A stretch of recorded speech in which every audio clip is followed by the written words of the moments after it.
Right, so I would take the term artificial intelligence and break it apart into its two pieces, right? Artificial and intelligence. And so artificial can be artificial in terms of flowers, meaning like fake flowers, or it can be artificial in terms of light, meaning light produced by another means.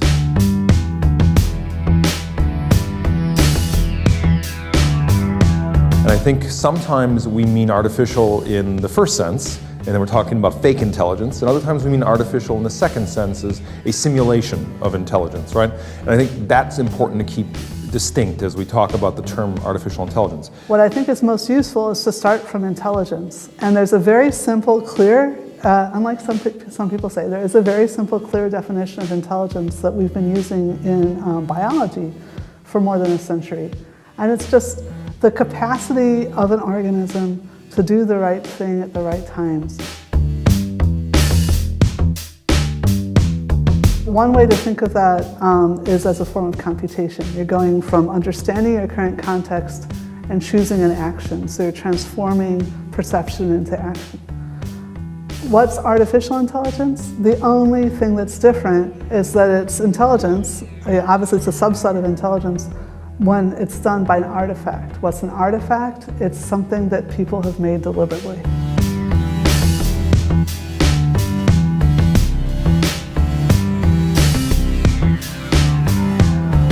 I regard these artificial intelligences as I said, as tools. And I think the greatest danger with tools is misuse.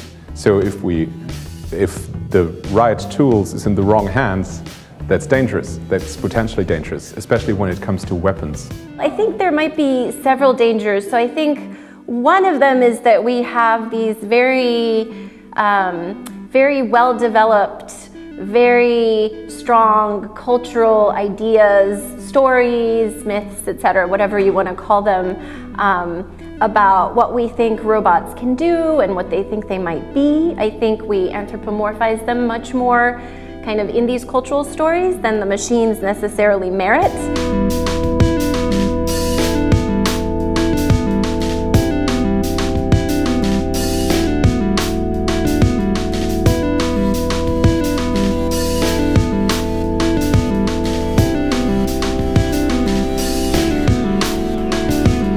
AI has more potential when it's focused on some specific tasks. So for instance, I know doctors that say, I had a student and then he wrote a program, and actually now the program is better at diagnosing cancer than I am reading radio images. People forget, what we model in science are simple idealizations of the world, two-body systems, a planet and the sun, modeled as 2 points in an absolute space, excluding all other interactions. Well, that we can do. But you get up to the 3-body case and you can't create an analytic connection of past, present and future. The world is richer than numbers. The world is richer than formal descriptions. And the brain is the most complex known object in the universe at the moment. So the idea we can emulate it, well, I find that ridiculous.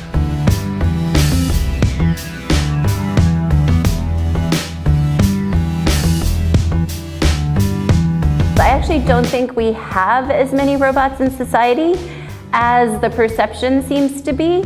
I think there's a lot of promise in terms of both the research community and industry of saying, we want to have these things, we're designing these things, we're making these things. This is what it would look like if we had them in the home, had them in the office, had them in hospitals, and they're slowly coming out there. But actually, I mean, how many people do you know who have seen a robot in real life? There's a shape of a robot that's associated with like the highest degree of capabilities, and that's the human form.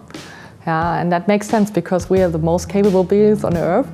And so we also extrapolate our perceptions of capabilities into humanoid robots and say like, oh yeah, you know, it has a humanoid shape, so it should be super capable of everything. And actually that sets your expectations for interactions. And if you encounter one of these robots, most people are very frustrated because robots never match your expectations.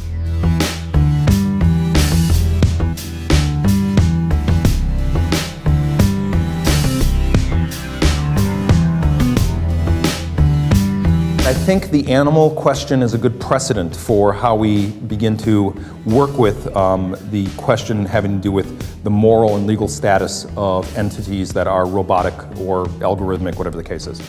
And you'll notice that over time, things have changed, right? At one time, dogs were just mere property that you could dispose of as you see fit, and today, that would be barbaric, right? Because we refer to them as a member of the family. I think robots are going to have a certain role in our world, and it's going to change. It's not just going to be one kind of position. It's going to be a spectrum of different positions. And part of what we need to puzzle through and work through is how do we as a society decide what the status of this object is and how our law will relate to it, how our moral senses will relate to it. So I think we have a lot of moral intuitions, we have a lot of moral tradition, and the robot's questioning all of that. And so a lot is on the table. So you can see the beginnings of it today with a world in which people will look at their phones instead of one another at the meal table. The technologies are addictive, and the danger is, as Plato saw over 23 centuries ago, we end up in an artificial world, a world in a cave, looking at the shadows of the puppets of real things. Is that a good or bad thing? It can be quite a comfortable existence, but it's not what human beings were made for. We have to get out of the cave into the sunshine, and for that we need help of other human beings. Generally speaking, I think the world is going to look like nothing we have ever imagined so far. So whatever effect artificial intelligence is going to have on our society, it's going to be different from everything we expect right now, and we might think about